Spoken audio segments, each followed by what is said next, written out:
presenter, Heller Krestel, who has a deep personal connection to this film. Heller is a special educator in her professional life, working with Baltimore County's Early Intervention Infant and Toddler Program. In Heller's personal life, she is many, many things to many, many people. Mother, wife, grandmother, friend to so many, animal lover, philanthropist, master gardener, artist, and naturalist. And as you will soon learn, her interests and her passions are very much a reflection of and an outgrowth of her upbringing and of her life experiences. And so without further delay, let's hear from Heller. Thank you for those kind words, Sandra. I only wish I was most of them. First of all, I'd like to thank everybody for being here and for taking the time to watch the documentary about the violin. By doing so, you learned about my parents' hometown of Czestochowa, and you did my parents and myself the favor of remembering the Holocaust and learning more about it. So my journey to Czestochowa started in Lewistown, Pennsylvania, which is a very small rural community in the middle of the state. It's about 3.5 hours from every place: Philadelphia, Pittsburgh, Baltimore. So it's a very secluded little town. It's very much a farming community. There's a large Amish community there. And when my family moved there in 1960, there were probably about 50 Jewish families who lived there also. The Jewish population was beginning to shrink a bit, as was the case for most of these small towns that had Jewish merchants and a Jewish community. But as children grew up and went to college and moved away, very few, if any, came back to Lewistown. So my sister, who was 5.5 years older than me, had probably half a dozen Jews in her high school class, and I had one other Jewish girl in my class. As I said, there was a small synagogue, which was Orthodox, again, like most of the small towns that had a Jewish community earlier in the 1900s.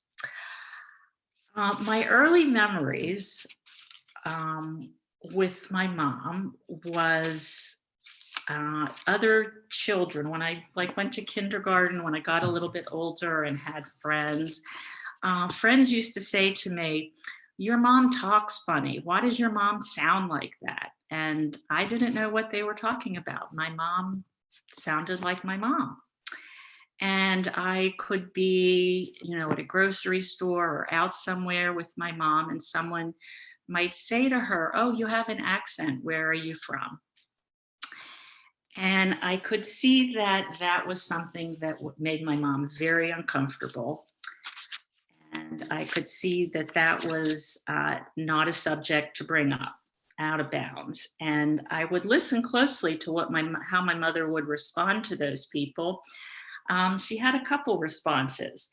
Sometimes she would say, "Well, we moved here from New York." Or, why are you asking? I'm an American citizen just like you. And sometimes she would say, "My husband and I moved here from Sweden."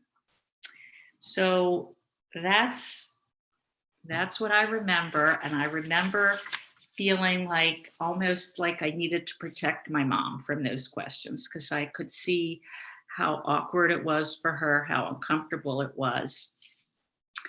And growing up in that town, accents were not, there weren't a lot of people with accents. Most of the people there, had lived on the same farm for centuries. They would have a little cemetery on the property where their great-great-great-grandparents were buried. And so an accent people found very peculiar and often honed in on it. For me, growing up there, I often felt very different than other people, than my friends. At home, we celebrated different holidays, and my family did celebrate Shabbat and all of the Chagim. The foods we ate were different. My friends did not know, from matzo ball soup and gefilte fish. And, we celebrated different holidays, and anyone who has close friends or family that celebrate Christmas, Christmas is a really big deal. And I always felt like I was missing out, because that's what all of my friends counted down the days, starting on December 26th. So there were also some positive aspects of growing up there. And David, if you want to put that number 3 picture up, please. So there we are. My mom and my dad, my older sister Isabel, and I am in the swing. So there were many positive aspects as well about Lewistown. And my mom was a big nature lover. She found a lot of peace in the out of doors and in the country. And my dad was an engineer, but when I was young, my parents bought a farm, about 165 acres out in Lewistown. And we rented the tillable land to a farmer who farmed it. And we had about 100 of the acres for ourselves. And I grew up with horses and goats and dogs and lots of other little critters. And Dave, if you want to put up 1, 2, 4, 5, 6, you can just zip through those.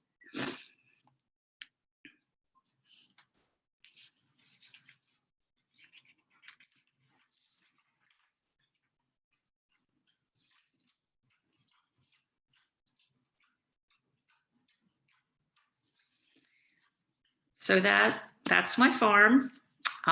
If you go back to the first picture, if you can, Dave. Yeah, so you can see the horses on the top of the hill. That's what I was able to look at most days. There's me, teenager, with one of the horses. And there's me with one of the dogs. And there's my mom and dad with one of our horses.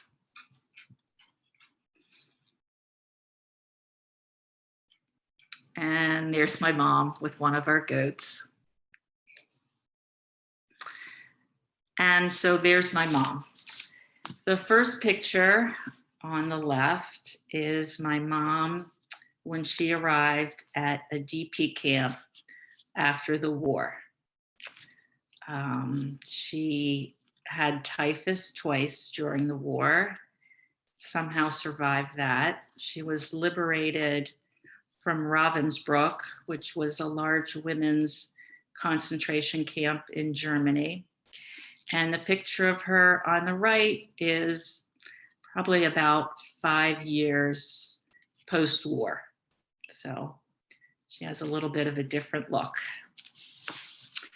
So when I was about 13, I used to ride my bicycle to our local little library often.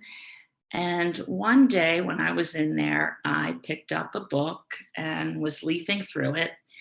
And I came upon some horrible pictures that we've all seen from liberation and what the camps looked like when they were liberated. And I had to read about the pictures I was looking at, because I couldn't understand what I was seeing. And we've all seen those horrible photographs of stacks of skeletal bodies, people who were still alive but looked like walking skeletons. And I started to skim through, what was written under the pictures. And I, for the first time in my life, saw the word Holocaust. And for the first time, I read that 6 million Jewish people were murdered because they were Jewish. And I remember putting the book down and leaving the library. And I very anxiously rode my bicycle home. And I was anxious to tell my mom about what I had just learned, because growing up in a home where the welfare of the Jewish people and being a proud Jew was so important, I was sure that my mom didn't know that this terrible thing had happened. So I walked into my house and walked into the kitchen and I said, Mom, you know, you're not going to believe what I just found out. And I told her that this terrible event had happened.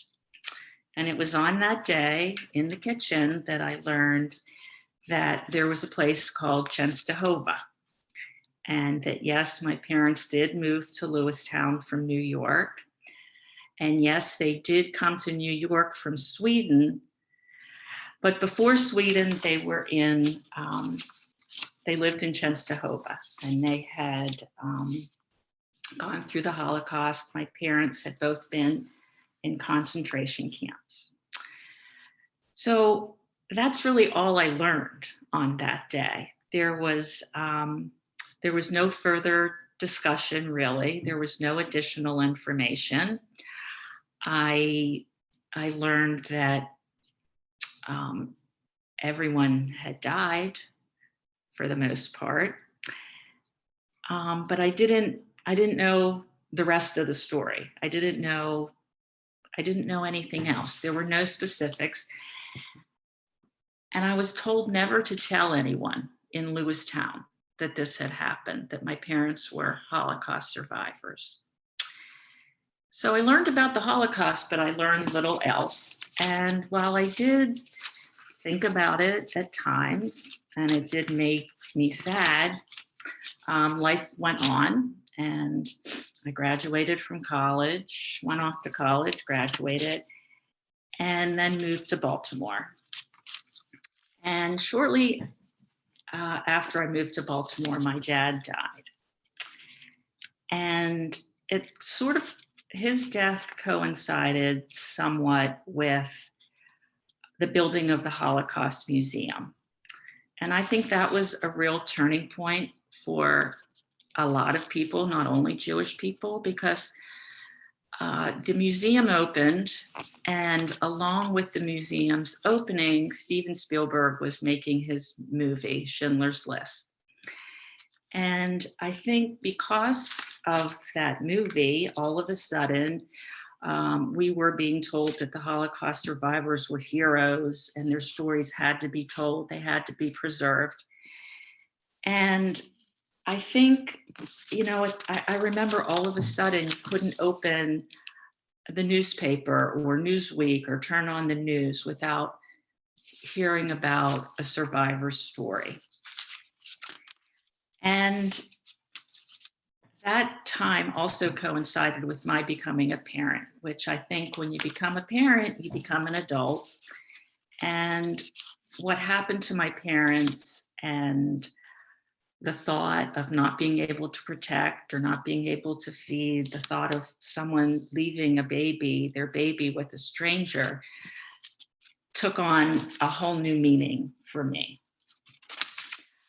When the Holocaust Museum opened, I was able to go to the opening, and I planned a meeting with a college friend while we were there. We were both going, and it so happened that her father was a survivor from Romania. And it occurred to us, we were both new parents, and it occurred to us, we'd known each other since we were 18, and we knew we had parents who were survivors, but we had never talked about it at any length. And it was that day in DC that we told each other, we made the decision that we were going to do a Holocaust tour of Eastern Europe. And the museum opened in April, and in August we went on our trip. And I was able to go to Chenstohova, And I think everybody learned a little bit about the city in the documentary. There were about 37,000 Jewish people there on the eve of the Holocaust. Um, and when I thought about going, and as I said, my parents, well, my father was already gone, and he died before I really developed this strong interest in their stories and in hearing all of that. My mom had not shared a lot with me, as I said, and I really had the idea that I was going to go to Anatevka. I thought it was going to be this very small, you know, charming little town. And that was definitely not what I found. It was a city, most definitely a city.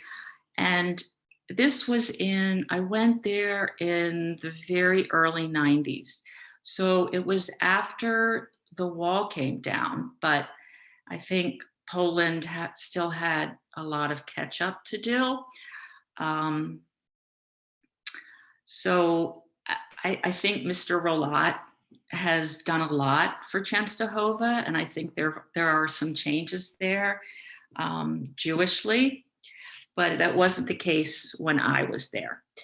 So, Dave, if you want to go to number 9.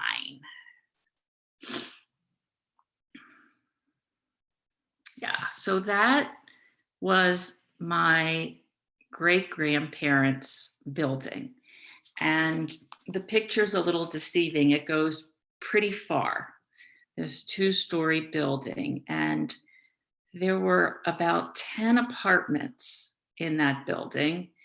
And when each of their children, they had 9, got married, they were given an apartment. So my mother grew up in that apartment with her parents and all of her aunts and uncles. And there were 70 first cousins who lived in that apartment with her. And at the end of the war, there were 3 survivors, my mother and 2 cousins. So we had a guide when we went to Częstochowa, and I told him that I was only interested in going to Jewish sites. And again, in the film, they talked a bit about the Yasna Gora, which is a very holy site for Christians. I probably should have gone there to visit because I think it's pretty integral in the history of the city. But I told him I only wanted to see Jewish sites. So the first place they took me, and Dave, if you want to go to number 10. Yeah, I first went to the cemetery, and this shot was actually in the documentary as well. And from the documentary, I could see that the cemetery has been cleaned up. When we were there, it was not. So if you look beyond that cemetery gate, you can see how overgrown it is. And now, Dave, you can go to number 11. Yeah, so that's a row of monuments that are down. And number 12. So broken and very overgrown. So that was our first stop. And I managed to sort of make my way to the end and back, and ended up with the absolute worst case. I don't think it was poison ivy. It was a different kind of rash, but it was really itchy and really painful, but I'm glad I made my way through. So the second place that the guide took us was to a mass grave, number 13, Dave. Yeah. So that was a mass grave that apparently 2,000 boys and men were taken to that spot and were shot and buried there. And Dave, if you go to the next one, that is that same spot. And we were in Poland in August, and ironically, everywhere we went, there were flowers just growing profusely everywhere, including Auschwitz-Birkenau, which I found really somehow disturbing, but yeah. So then our last spot, and again, remembering that there were 37,000 Jews in this town, and they were very integral to the town and the town's development. So this was our last Jewish site to be found. And this is actually what you saw on, this is the Philharmonic Hall where the synagogue had been, the new synagogue. So this plaque, you have to look for it. It's not on the front of the building. And again, you know, maybe there are changes since I was there. But this, if you go around to the side of that building, on the front of the building, those pillars were original to this grand synagogue. And they somehow, then they were incorporated into the new building. But so this is, you know, this is the nod the Jews got. This plaque was on the side of the building. So the next picture, Dave, this is Hasag, and this was also mentioned in the documentary. It was a slave labor camp that was in Częstochowa. My mother was there, she worked there. And I read that there were about 5,000 survivors from Częstochowa out of the 37,000. And that's actually a lot of people. And my understanding is that because Hasag was there, a lot of people were able to work there and were able to survive.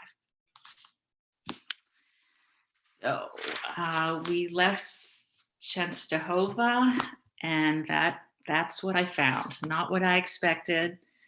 Although I'm not completely sure what I expected, but it's a big city. And I believe when I was there, there were about 300,000 people living there. So if you could go to number 17 slide, Dave. So this is Treblinka, and it was mentioned in the documentary that this is where people were taken from Częstochowa. So this is actually a mass grave. Originally, people were buried when Treblinka opened, and keeping in mind that Treblinka only operated for about 15 months. And in 15 months, they murdered, I have read, anywhere between 800,000 and 1 million people. So originally, the bodies were buried. And at some point, the decision was made to dig them up and burn them. And this is the site where the burning happened. And this is where, you know, this is where my family went when they left Częstochowa. So if you go to the next slide, Dave. So this is, if you've ever been to Yad Vashem in Israel, they have something similar. These are all stones representing the towns, the shtetls, and the cities from where people were brought to die in Treblinka. And unlike Auschwitz and Majdanek and many of the other camps, there was work to be done. So if you ended up, God forbid, at one of those places, you might have some job that might keep you alive. Treblinka, there were no barracks, there were no living spaces, if you want to call them living spaces. But when you went there, your average lifespan upon arrival was 90 minutes. So it was a factory that was strictly for murder.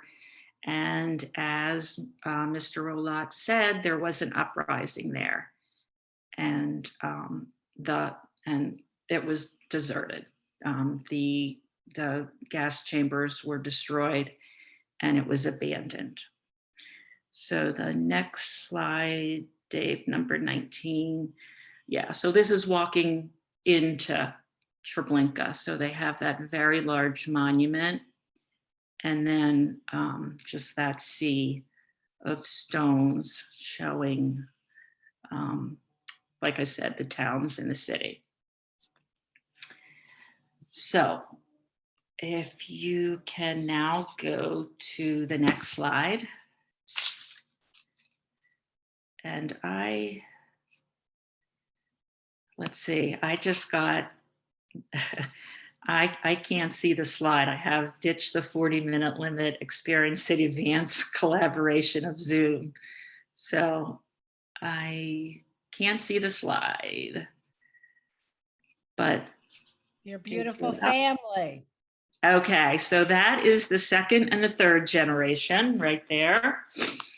And if you go to the last slide,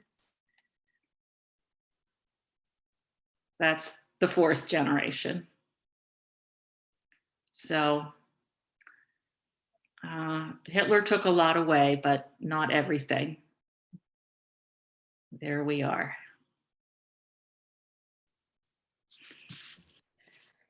So that's Wow, what Heller. I have for you. Thank you so very, very much. We're going to open up now for some questions. And I think the most civilized way to do this on Zoom is for people to go to the reaction part at the bottom of your screen and find the raised hand. And David and I will look and try to find you right away. And we'll call on people as quickly as we see you.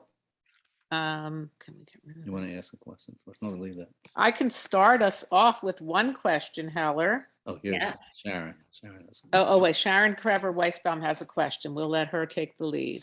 Unmute. Unmute, Sharon. Okay.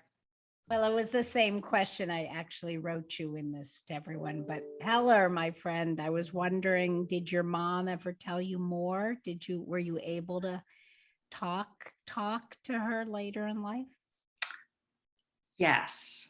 When I came back from that trip, I begged my mother to write down her story. No, don't.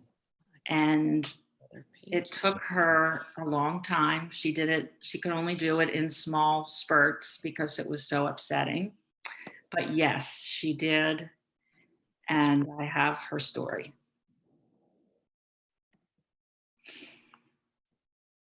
Zelda? I'm glad for you. I'm glad. Say it again. It's actually Bonnie. I'm her daughter. Oh, okay, Bonnie, please. Yeah, thank you. I just have to say, I was totally engrossed. Your ability to bring this really alive in so many ways it's just compelling and moving. And I wanted to just start by thank you for sharing.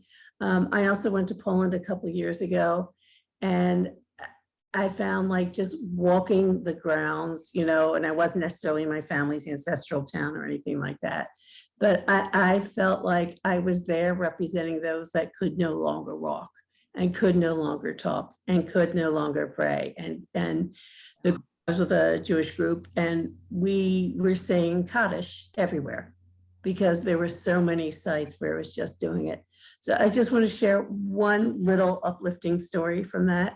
We were at Majdanek, and we were saying Kaddish, and there were some very Orthodox men there who came up to my egalitarian group and asked us if we would join with them to make a minyan. Wow. And it was, yeah, we're still not sure. We also debate. Did they ask the men? They asked the women? They asked everybody. I don't. it was just this amazing moment. We were saying Kaddish and reading Ezekiel's dry bones and all this stuff. And in front of us, there was an Israeli high school trip on one of their, their tours of the homeland, performing a modern dance in all black. And I think that was the microcosm of the Jewish world coming alive in so many ways. And I just wanted to share that story of hope. That Yeah. comes all of this. If we can't all come together at a place like Madonic, Yeah. so If we thank can't you. even do it there, then there really is no hope for us. But Well, that, again, for yeah, sharing. thank you for taking that trip and for being involved in caring. Beth Hecht? You have to unmute, Beth? Yeah. Okay. So thank you, friend Heller, for sharing and being with us tonight. I think my question was, when you started asking your mom to share, not when you were younger, but as an adult, what was that experience like, for her and for you? Well, when I told her I was going to take this trip for a long time, I don't think she thought it was serious. I don't think she really thought that I would do it.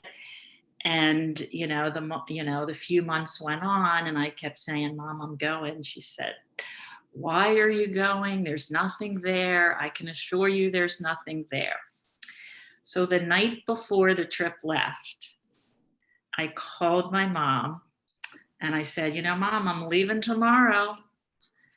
And she said something that was the reason for the trip. She said, I don't understand this. I don't understand why you're going. She said, when you were growing up, we never said a word about the Holocaust. And I said, yeah, that's why I'm going. I think it was hard for me to talk to my mom about this because I knew how painful it was for her. And I think we were both trying to protect each other. I think my mom didn't want me to know that the world could be such a terrible place. And I didn't want to bring it up and talk about it because I didn't want my mom to have to think about it. So I think we were both looking out for one another. Sue Rabin?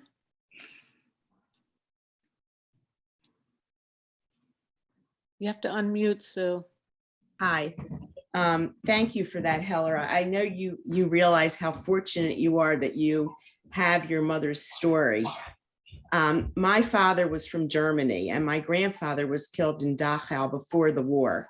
Early on, he was one of the, businessmen who was taken, and my father never really talked about it. His cousin a few years back told me that he was shot for arguing with the guards, but my father never talked about anything. And when he died when he was 69 years old, so we didn't, when people were starting to really talk more, he was already gone. And I remember that he got a letter from the mayor of Karlsruhe, Germany, which is where he was from, inviting him to come back because they were trying to make amends to people. My grandfather and my great uncle lost their business and my father wanted no parts of it. And he, we only knew bits and pieces. He ended up being an interpreter at the Nuremberg trials because he came here as a young man, a teenager, and he had been sent to England. So he was spared some of the atrocities, but he lost his father. And a few years ago when my mother died and I was going through her things, we found his identification for the tribunal at Nuremberg and his dining hall passes and things like that. And I want to try and get the motivation and energy to try and start doing some research because there's no one left in the family to tell the story. So I know how much you cherish, painful as it may have been, those memories. And we had the opportunity at Beth Israel to go on a congregational trip a few years ago with Rabbi Goldstein, and we went to Auschwitz-Birkenau, and we went to Warsaw, and we went to Krakow, and you know, it was really such a meaningful trip. So thank you for telling your story. Thank you. And I, you know, as far as not telling stories, as you had mentioned, you know, my dad died when I was in my mid-20s. So it was before, as you know, as same with you, before all of this was coming to light here in this country. And I wanted my mom to tell me my dad's story. Well, they didn't talk to each other about their experiences. Mm. So yeah. Wow. Iris? Hi, Heller. Good to Hello, see you. Nurse Iris. Oh, I was going to ask you about your father and if you did know. So you just answered that. I did have the good fortune to go back to Germany with my dad and my brothers and some of my children. So that was really a wonderful experience for all of us. The mayor welcomed us, took us on a tour. The only thing my dad wanted to do was to go to the cemetery. Not that his immediate family was there because they were all killed in the Holocaust, but we did see his grandmother's grave site, and, you know, that was really nice. And we did meet someone who lived near where my dad lived, who told us that her parents had hid my aunt during the roundup of the Jews.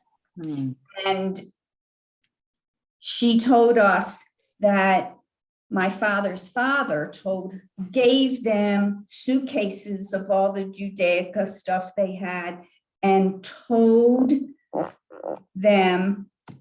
this woman's parents that if they don't come back in 2 years to get rid of, you know, she can get rid of the suitcases. Needless to say, no one came back. And our first question was, do you still have the suitcases? But no, they did not, because it was, you know, so many years later. But my question to you, how did your parents meet? In a displaced persons camp in Sweden. They were from the same city. They were from Chenstohova. They didn't know each other. But, you know, I think in places like the DP camps, people were desperate to try to find family, someone they knew, people from their town. And so someone met my mom and had met my dad and said, oh, you know, so yeah. And what did you think of the portrayal of the city in the movie?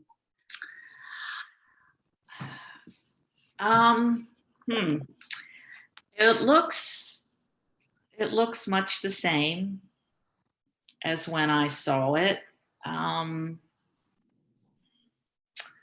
You know, I spoke to someone else whose family was from there, who was there, and she thought it was, you know, just the most charming European city. And I didn't see that at all. It was hard for me to look past what happened there. I understand that. And as I said, I've actually been there twice. Once was on Easter though, so nothing was open. Things were pretty quiet. As I said, I didn't go to the Yasna Gora. I didn't really explore the city other than I just asked to go to those Jewish sites. You know, perhaps if I went back, I might, you know, take up more of a generalized look at the city, but that wasn't my intent. My first 2 trips. I was on the March for the Living the second time. And because I was in Poland, I felt like I should go there again. So, Thank you. Heller, we have a couple more questions. One is in the chat from someone you may know a little bit, Shelley Hendler, who no. thanks you so much for presenting and sharing your story. And Shelley would like to know if you could also share how your daughter Alana is continuing in the telling of the story to the next generation. Yes.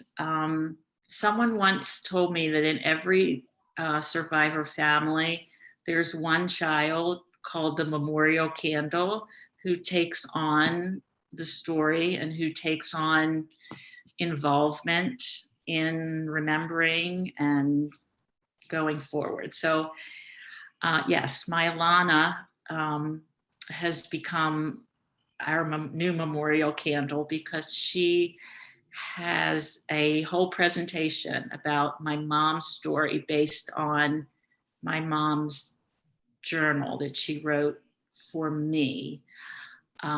So she has many more pictures and yeah, she goes to a lot of schools, churches, and shares my mom's story.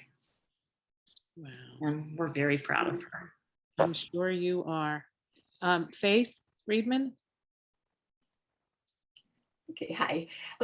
Mine sort of overlaps the last question. About your children, but when they were at Schechter, I know they learned about it there from kindergarten. So at that time, did they talk to your mother They did. when they were They little? did. And she was not forthcoming in answers. You know, she would give a short, you know, a short answer maybe, or she would say, you know, it's a beautiful day. Don't talk about such things. Okay. Any other questions? I'm scrolling through because I'm just so pleased we are actually on 3 screens. There's so many of us. I don't see anyone. If I've ignored you, just speak up right now. Okay. Okay, can I ask a okay. question? Sorry. Yeah, Doris, you can ask, and then Rita will come to you. Sure, Doris. Okay, so the question is, what took your parents to Lewistown, Pennsylvania when they moved here? Well, hopefully there are enough people on here who don't have all of their music on something like this. But if you remember Fisher Electronics, Fisher Stereo, so my father was vice president of that company, Oh. and they manufactured all of their speakers in Lewistown. So they built that plant there in '60, and that's when we moved there. And if I can go on a little bit about my dad, when Fisher was sold first to Emerson Electric and then to Sanyo, my father stayed on, and he was the head of sort of the Fisher division for Sanyo, and he spent on and off, probably about half the year on and off in Hong Kong. So for someone who came here with nothing, he was a terrific dad, number one, but he was very successful in his professional life as well. Thank you, Heller. Rita, do you still have a question, or did Faith ask it, or? It's not a question, it's just a comment. And I just want to thank Heller again, because I was privileged to hear Heller's story many times when she came, fortunately, to our 5th grade class at Schechter. And the kids really learned so much at that age. It's not easy to start to hear those survival stories, but Heller told it in such a way that the kids learned so much from her. So I want to thank her. And also, I've heard already from I'm substituting, as you know, and some of my students have already mentioned how they remember hearing Alana's presentation last year. It came out. So I was just delighted, and I want them to know that.